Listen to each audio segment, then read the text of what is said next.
과거 저도 교회에서 배운 대로 영혼과 육신을 분리 생각했었는데 최근 숙고와 고민들을 통해 그 생각이 수정되어 교수님 말씀처럼 육과 영은 구별되지 않는 하나의 나로서의 자연스럽게 인식되었습니다. 그러나 과거의 교회와 신학자 분들께서 너무 자연스럽게 영혼과 육신이 분리되어 있고 현재 죽은 사람들은 예수님이 재림하셔서 새 몸으로 세워주시기 전까지 영의 형태로 하나님 나라에 하나님과 함께 있다고 하였습니다. 강의 내용처럼 죽음은 완전한 끝이고 하나님께서 내 생명을 회수해 가신다는 것이라고 말한다면 죽고 난 후에 예수님의 재림 전까지 죽은 자는 어떻게 되어 있는 걸까요? 그저 무의 상태에서 재림 이후에 다시 살아나는 것일까요? 라고 질문합니다. 굉장히 어려운 거고 이런 내용들이 그 폴라 구더의 책에서 다루어져 있습니다. 죽은 다음에는 어떤 일이 생길까요?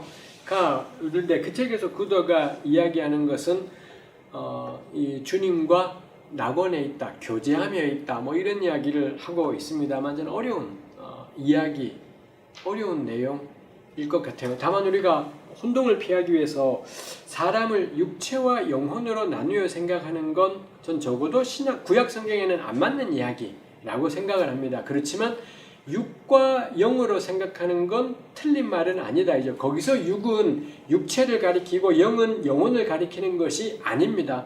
이 가령 특히 요한복음 같은 데에서 육과 영을 쓸 때, 또 바울이 육과 영을 쓸 때 육은 하나님을 거역하는 사고방식, 우리 육체의 만족, 그럴 때 육체에 만족할 때 그 육이라는 것은 정말 탐욕스럽고 욕망, 이게 전부 이런 것들입니다. 근데 영이다라고 말하는 것은 하나님을 순종하고 하나님을 따르고 진리를 따르는 것 해서 육과 영은 다 육체와 영혼이 존재한다면 육체도 육일 수도 있고 영일 수도 있고요. 영혼도 육일 수도 있고 영일 수도 있는 것입니다. 그래서 육체와 영혼으로 인간을 구성하는 것을 나눠 생각하는 건 전 적어도 구약에서는 틀린 견해. 인간은 전체로 하나다가 맞는 견해라고 생각하고요. 근데 전체로 하나인 이 전인인 인간은 육적이기도 하고 영적이기도 해요. 육적이다라는 건 탐욕스럽고 욕망을 따라 살아가는 게 육적인 삶. 그게 사람의 속이든 겉이든 간에 하여튼 이게 육적인 거고, 영적이다라는 것은 하나님의 진리를 따라 살아가는 게 이게 영적이다. 그래서 육과 영이라는 것은 전 충분히 타당한 개념이겠다 싶고요. 근데 그게 육체와 영혼하고 동의어는 아니다라는 것을 유의해야 될 것 같습니다. 그래서 사람은 사람으로, 생명으로, 목숨으로 하되, 근데 때로 우리는 육적이기도 하고 영적이기도 하다. 요거는 저는 충분히 타당한 이야기라고 생각을 합니다.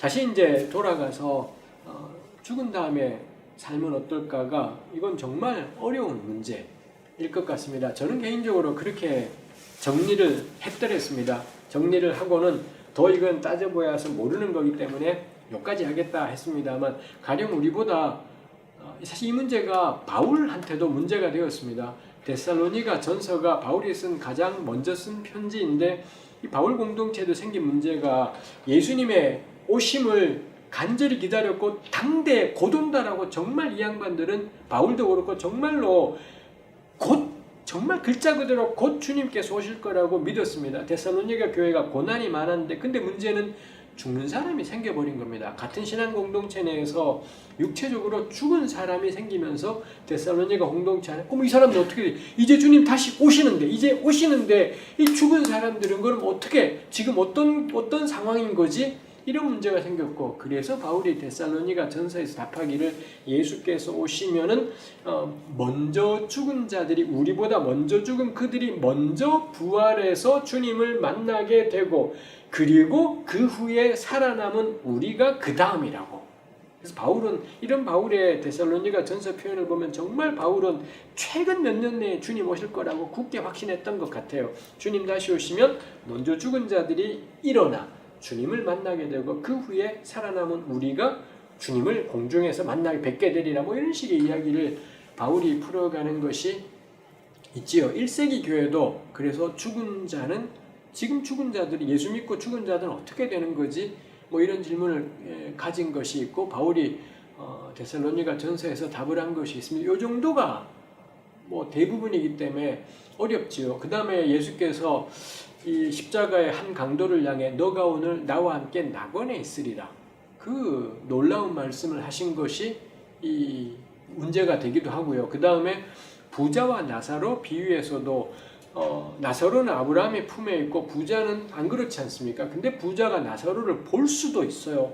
보면서 막 뭐라 이야기하고, 그래서 이런 부자와 나사로 비유도 1세기 사람들이 죽음 이후에 어떤 상태에 있는지에 대한 상상력이었겠다 싶기도 하고, 근데 이런 것 같은 경우는 거기서 어떤 일반적인 이야기를 끄집어내기는 어려운 비유적인 강조하는 바가 있는 신학적인 이야기라고 봐야 될 것 같기도 하고 해서 죽은 사람에게 어떤 일이 있는지가 썩 명료하지는 않은 것 같습니다. 저는 개인적으로 정리하기를 조선시대 때 죽은 사람이나 지금 제가 이제 몇십 년 있으면 죽겠지요. 그리고 그 다음에 또 죽는 사람이 있겠고, 마침내 예수께서 약속하신 대로 오셔서 이 땅의 모든 게 끝나게 되고 모든 산자와 죽은 자가 다 최후의 심판대 앞에 서게 된다. 이렇게 증언하지 않습니까? 그랬을 때 1000년 전에 죽은 사람이 부활할 때나 1000년 후에 죽은 사람이 부활할 때나 이 땅에서의 시간으로는 절대적인 차이가 아니라 2000년의 차이가,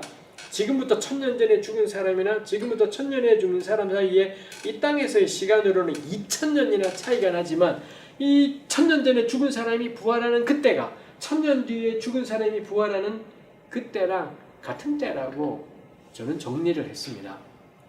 죽는 순간 그 시간의 흘러감이다라는 건 우리랑은 다른 차원이 되는 것이죠. 이 다른 차원이라는 게 사실은 저는 꽤나 쓸모가 있습니다. 가령 우리 구약 성경에 보면 엘리야 때 엘리사 때인가요? 아람이 쳐들어왔는데 이 예언자가 어떻게 했더니 그 아람 군대가 삽시간에 이스라엘 궁궐 앞에 등장을 해버려요. 이 사람들이 분명히 굉장히 먼 곳에 있었는데 예언자의 어떤 활동을 통해 삽시간에 궁궐 앞에, 이게 요즘에 우리 공상과학으로 치면 차원이동입니다.